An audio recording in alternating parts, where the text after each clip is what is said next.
क्या मुझे तो अपने भक्तों का कल्याण करने के लिए इस व्यास पीठ पर, बालाजी पीठ पर सदैव आपके कल्याण के लिए कथा कहना होती तो मटके होते कि नहीं। बालाजी अपने लिए नहीं, अपने परम भक्तों के लिए, अपने स्वामी राजा राम की संतानों के लिए, उनके लिए उन्होंने ये राम कथा का बीड़ा उठा रखा है। भगवान राघवेंद्र सरकार जब पूरी लीला करके क्षीर सागर में जाने लगे तब ये कर्तव्य बालाजी हनुमान को सौंप गए। जाते जाते कह गए, हनुमान तुम मेरी श्रेष्ठी पर रहकर मेरे भक्तों की, संतों की रक्षा करो, मेरी गाथा गाओ, जाओ तुम्हारा कल्याण होगा। हनुमान जो तुमने त्रेता में मेरी भक्ति की, मेरी पूजा की, मेरी सेवा की, जाओ कलयुग में घर घर तुम्हारी पूजा होगी।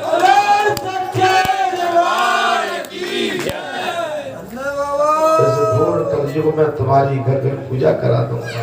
हनुमान तुमने मेरे चरण पकड़े हैं, मैं तुम्हारे चरणों में संसार को झुका दूंगा।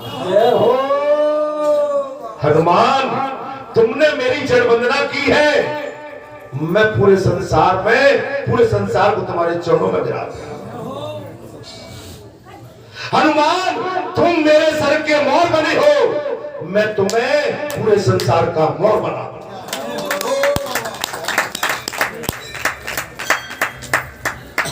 ऐसा कौन है जिसने अपने लिए कुछ भी नहीं चाहा, जिसने अपना पूरा जीवन भगवान की भक्ति और संतों की सेवा में, और संकट के जितने संकट आए उनके संकटों में अपने जीवन को डाल दिया, अपने सुख शांति के लिए, अपनी निद्रा के लिए, अपने लिए कुछ भी नहीं चाहत कभी। ऐसा देव कौन हो सकता?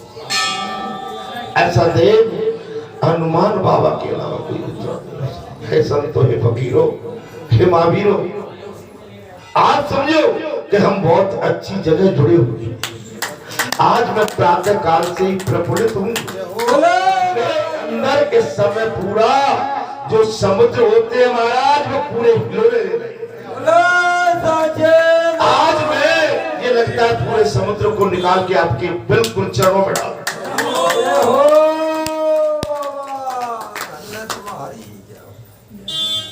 हे भक्तों, हे संतों, हे महात्माओं, आप समझ सकते हैं महाराज, सुदर्शन चक्र महाराज वापस आ गया, भगवान विष्णु के हाथ में आ गया। इंद्र आदि देवताओं को निर्भय करके पुनः विष्णु लोक में आए और उन्हें प्रणाम करके बोले, देवेश्वर आपके प्रभाव से हमारा सारा काम बन गया, अर्थात कुंड में अब सदैव निवास करना है मुझे। अतः तुम प्रति वर्ष आकर वेतन पूर्वक चातुर्मास में होने वाले अशून्य शयन व्रत का पालन करना चाहिए, जिससे तुम्हारे शत्रु होंगे ही नहीं। भाई शत्रु कब नहीं होंगे? मैं एक चीज और कह देता हूँ, जब आप भजन करोगे ना तो आपके शत्रु ऑटोमेटिक कम हो जाएंगे। जब हम किंतु परंतु के चक्कर में पड़ेंगे तो हमारे शत्रु पैदा हो जाएंगे। हमें किंतु परंतु के भेद में नहीं पड़ना है। हमारा उद्देश्य क्या है, हमारा लक्ष्य क्या है? हमारा लक्ष्य अगर खेत को जोतना है तो खेत को ही जोतना है, तब तो बात बनेगी। हमारा काम है कि हमको अगर इतने टाइम तक बैठ के हमको कथा कहना है तो कहना है, सुनना है तो सुनना है, तब तो बात आपकी परपक्की होगी। दूसरा भी, जो कोई मनुष्य भक्ति पूर्वक आकर मेरी पूजा करेगा वो साधु पुरुषों के लोक को प्राप्त होगा। बालाजी धाम से केवल मराठी का कल्याण नहीं है, यहाँ से क्षेत्र का, संपूर्ण राष्ट्र का कल्याण। बालाजी धाम से केवल एक कुल का कल्याण नहीं है, बालाजी धाम से संपूर्ण कुलों का कल्याण।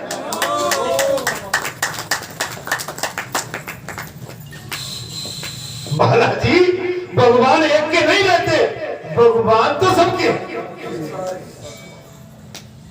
हर को बजे सो हर को हो, जात पात पूछे। अगर भगवान जे भेद लागा तो फिर भगवान नहीं कहलाएगा। राम ने सिद्ध कर दिया था, सबरी के पैर खाए झूठे। महाराज अहिल्या को डाल दिया, सुग्रीव से दोस्ती, बानर से दोस्ती, सुग्रीव का कल्याण कर, कहा कि उनकी प्रशंसा करें। विदुर के घर भगवान ने अनन्य लीला की। भाई भगवान की लीला महाराज अपार, माने कथाओं का कोई अंत नहीं है, अनंत कथा है। हे महापुरुषों, हे सत्पुरुषों, हे संतो, तब सूत जी कहते हैं तदंतर इंद्र भगवान विष्णु को प्रणाम करके चले गए। सूत जी कहते हैं तदंतर इंद्र भगवान श्री विष्णु को प्रणाम करके चले गए और भगवान लोकहित के लिए वही रहने लगे। चमत्कार हे ब्राह्मणों, जो मनुष्य अत्यंत श्रद्धा पूर्वक भक्ति भाव से वो जलाशय विष्णु की पूजा करता है वो परम गति को प्राप्त होता है। सच्चे मन से, श्रद्धा से, आस्था से। जय जय जय हनुमान गोसाई, कृपा करो गुरुदेव, अब मोर भाव भरोसा बनता, बिन हर कृपा में दे संता है। जय हनुमान ज्ञान गुण सागर, जय कपीश तीन लोक हो जाता, रामदूत अतुलित बल हम, अंजनी पुत्र भरोसा।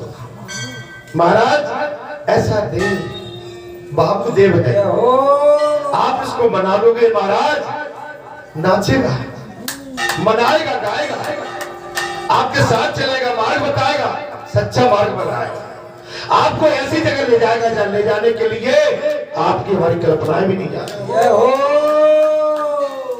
अब देवताओं ने मिलकर वहां द्वार का निर्माण कर डाला। वही चौमासे में भगवान विष्णु का पूजन करके मनुष्य मनोवांछित फल कामनाओं को प्राप्त कर लेता है। अतः सर्वथा प्रयत्न करके सब मनुष्य को उस द्वारका की पूजा करनी चाहिए। द्वार बना दिया, पूजा करना। तब सूत जी कहते हैं उस क्षेत्र में एक दूसरा कुंड भी है। कथा में आनंद आ रहा है। हे ब्राह्मण देवताओं, उस क्षेत्र में एक कुंड और है जो विश्वामित्र ऋषि के द्वारा प्रकट किया गया है। जो कुंड विश्वामित्र जी के द्वारा प्रकट किया गया वो समस्त कामनाओं को देने वाला है।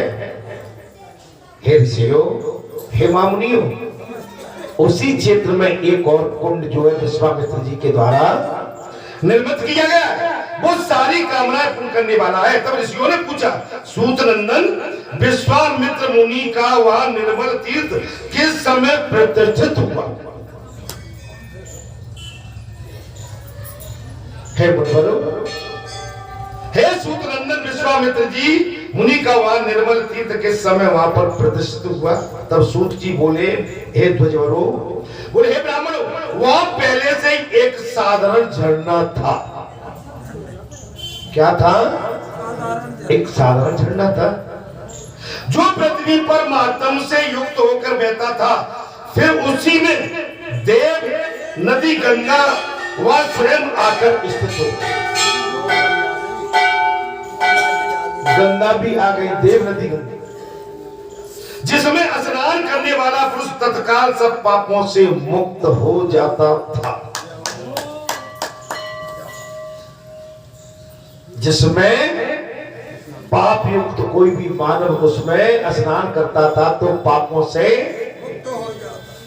जो मनुष्य वहां पितरों के उद्देश्य से श्राद्ध पूर्वक श्राद्ध करता था, उसका वह श्राद्ध पितरों को अच्छे तृप्ति प्रदान करने वाला। मैंने प्रातः काल की कथा में भी कहा था, अभी कह रहा हूं, आप जहां तीर्थ में आते बालाजी धाम में मंगलवार को आते हैं, आपका तो कल्याण हो ही रहा है, हमारे पुरखों का भी कल्याण हो। हमारे पुरखा भी आ रहे हैं, हमारी वंशावली, हमारे वंश वाले बैठे कथा सुन रहे हैं। चलो अच्छी जगह जुड़े हुए हैं, हमारे कल्याण के लिए अपने पुरखों को भी याद कर लिया करो कि हमारे पूर्वजों, अगर कहीं आप कहीं इधर उधर भटके लटके हो तो बालाजी धाम से हम विनती करते हैं कि आपका भी परम कल्याण हो।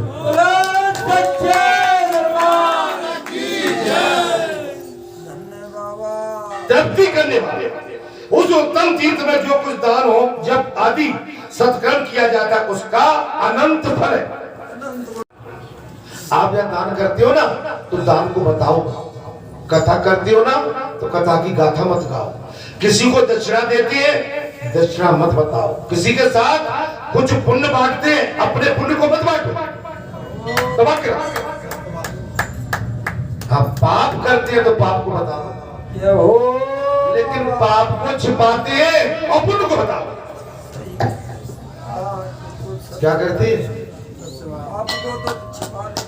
पुण्य को बताओ, मैंने कथा कहलवा दी, मैंने अमुक को इतनी दक्षिणा दे डाली, मैंने अमुक के लिए ये कर डाला, मैंने ये कर डाला, मैंने भागवत कथा करवा दी। अरे तुम कराने वाले कौन होते हो?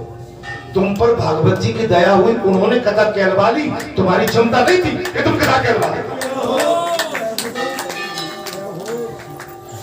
मैंने मोड़ा को ब्याह ऐसो कर दो अहंकार, मैंने मोड़ी को ब्याह ऐसो कर दो अहंकार। ये अहंकार आपको नीचे गिरा। खेती ऐसी, मेरे इतनो नाच, मेरा मोड़ा ऐसो। अच्छा, और कोई मोड़ा मोड़ी वाले नहीं है जान, और संसार में कोई मोड़ा मोड़ी वाले नहीं है। यही तो गलत है। सब बाल बच्चे वाले, सब खाते पीते, लेकिन नम्रता विनम्रता बहुत जरूरी है। आप जिस समाज में रहते हैं, जिस जगह रहते हैं, वहां विनम्र होकर रहिए। सच्चे सिपाही आपको कोई जान न पाए। मैं आज बताता हूं, नौकरी में मैं दुनिया में घूमे आया, मध्य प्रदेश, छत्तीसगढ़, दुनिया में, लेकिन मैं केवल घर में ही रहता था, घर से ही निकलता था। पड़ोस में कौन है मुझे पता नहीं, इधर कौन है मुझे पता नहीं है, आगे कौन है नाम परेड पढ़ लेता था, लेकिन मैंने बहुत ज्यादा मित्रता किसी के साथ नहीं की। और अच्छे भले पद पे रह के आया, कभी किसी से डर के भी नहीं रहा। मैं अहंकार बस नहीं कह रहा हूं, क्योंकि मुझे अपने पे भरोसा था, मुझे अपनी निष्ठा पे भरोसा था, मैं जिस क्रिया में जुड़ा हूं मुझे भरोसा था, मैं जिस मार्ग को पकड़ के चल रहा हूं मुझे भरोसा था। आदमी गिरता कब है? तब चारों तरफ इधर हाथ मारता है। कब गिरता है? एक ने तो मुझे सर्विस काल में बहुत बड़े शहर छोड़ के भाग जाओ, क्या बोला है? मैंने कही भी 3 दिन के अंदर बोले जिला छोड़ दो, नहीं तो 3 दिन बाद आप अपना शरीर छोड़ दो। क्या कही थी? महाराज आप अन्यथा मत लेना। मैंने उसको पकड़ लिया, पकड़ के समझा दिया, और उसकी छाती पे बैठ के 3 साल वही था।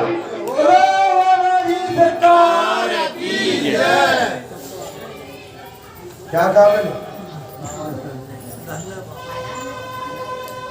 अगर तू ही मारेगा तो मर के जाएंगे तो और अच्छा मेरे भाई। अगर तुम्हारे हाथों से मेरा वध है तो मुझे स्वीकार है, और तुम्हारे हाथों से मेरा वध नहीं है तो मुझे अस्वीकार। मैं नहीं करूं। ये भाई जो राम ने चला,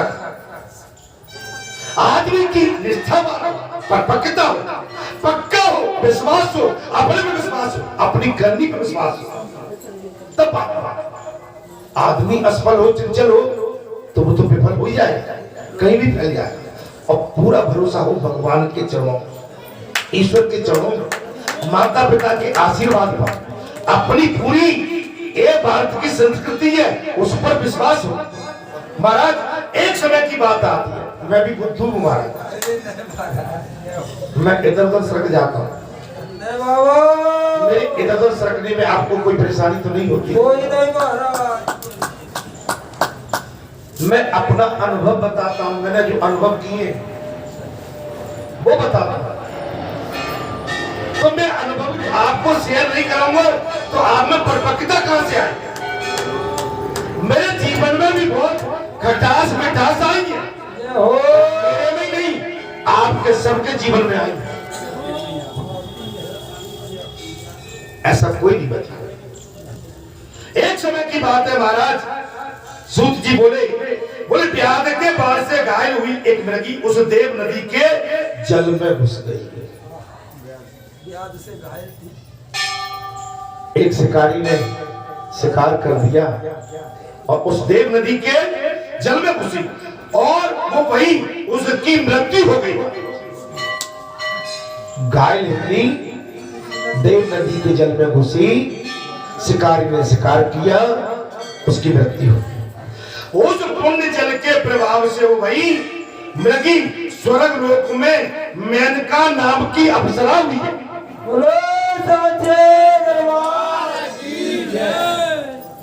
मेनका नाम की वो अप्सरा उस तीर्थ के प्रभाव का स्मरण करती हुई चैत्र शुक्ला तृतीया को रविवार और वर्णी नक्षत्र का योग होने पर सदा वहां आकर स्नान किया करती थी। सदैव स्नान। किसी समय वैसा ही योग आने पर मुनीश्वर विश्वामित्र जी भी कहीं से घूमते हुए उस तीर्थ में आ गई। इधर मेनका का भी देव दर्शन के लिए स्वर्ग लोक से आई हुई और भगवान की पूजा करने के लिए स्वर्ग लोक में जाने लगे। तब तक उनकी दृष्टि वहां पर इधर उधर घूमते हुए मुनिवर विश्वामित्र जी पर आ पड़ी। महाराज जी कथा को जानते हैं, इसलिए आपने कई बार सुनी होगी। ऐसा नहीं मैं कोई कथा कह रहा हूं, तब कथा रोमांचित है, आनंदित है। ये कथा मिलती नहीं है।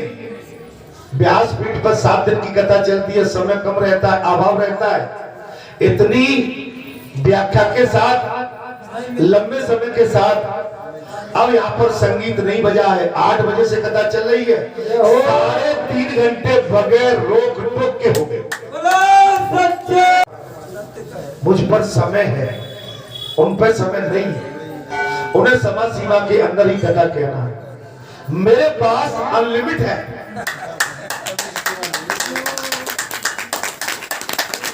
तो जहां अनलिमिट काम हो, जिस बैंक में अनलिमिट खजाना हो, वो बैंक सही है कि जहां लिमिट हो वो बैंक से।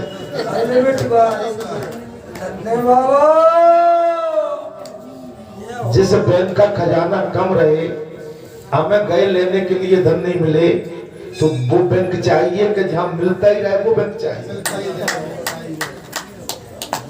अनलिमिटेड।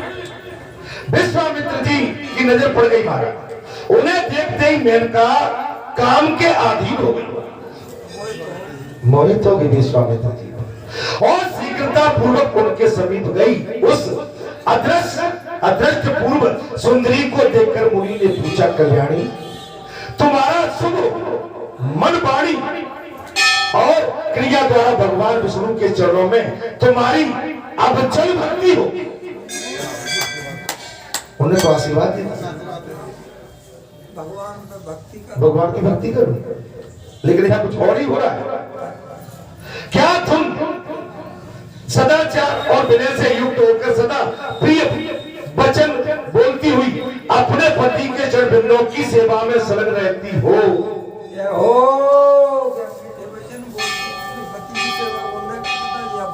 तुम कथा तो कह रहे हो भगत जी, तुम्हारे आचरण भी ऐसे है कि नहीं? पहले जी बताओ, मेरी बात को पकड़ना। बालाजी की व्यासपीठ पर महात्मा तुम बैठे हो, बालाजी की बात सुना रहे हो, राम कथा सुना रहे हो। क्या इस बालाजी की पीठ के बाद तुम्हारे आचरण ऐसे ही है कि और कैसे?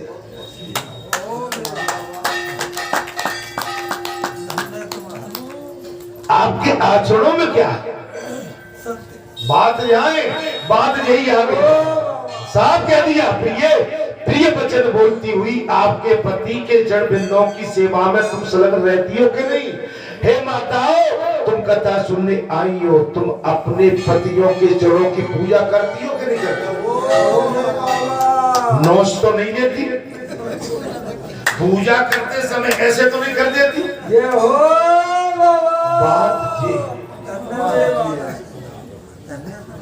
पति परमात्मा है, पति आपका ईश्वर है, पति आपकी मांग का श्रृंगार है, आपका पति ही आपका सबसे बड़ा भगवान है। यहाँ पर बात वही आ गई, क्या तुम्हें सदा अपने पति की प्रियतमा होने का सौभाग्य प्राप्त है क्या? आपका पति है और है तो तुम्हें वो सौभाग्य प्राप्त है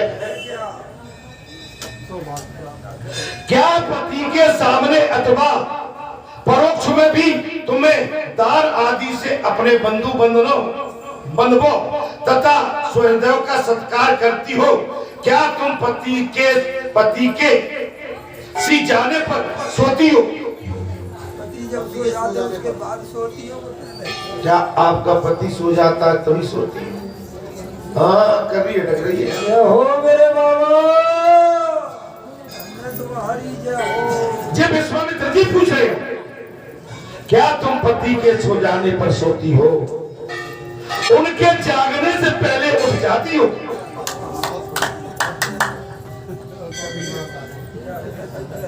भैया सोच लो माताओं। जय हो मेरे बाबा। हाँ, ये नहीं, इसको निभाओ। अगर सुन लिया है तो जो समय बचा है ना, अभी तक भूल हो गई हो जाने, लेकिन आज हमारे पास समय है। अगर कथा में बैठने के बाद हमको कथा मिलती है तो महाराज मैं तो कहता हूं कि क्षण भर में निकले हो जाए।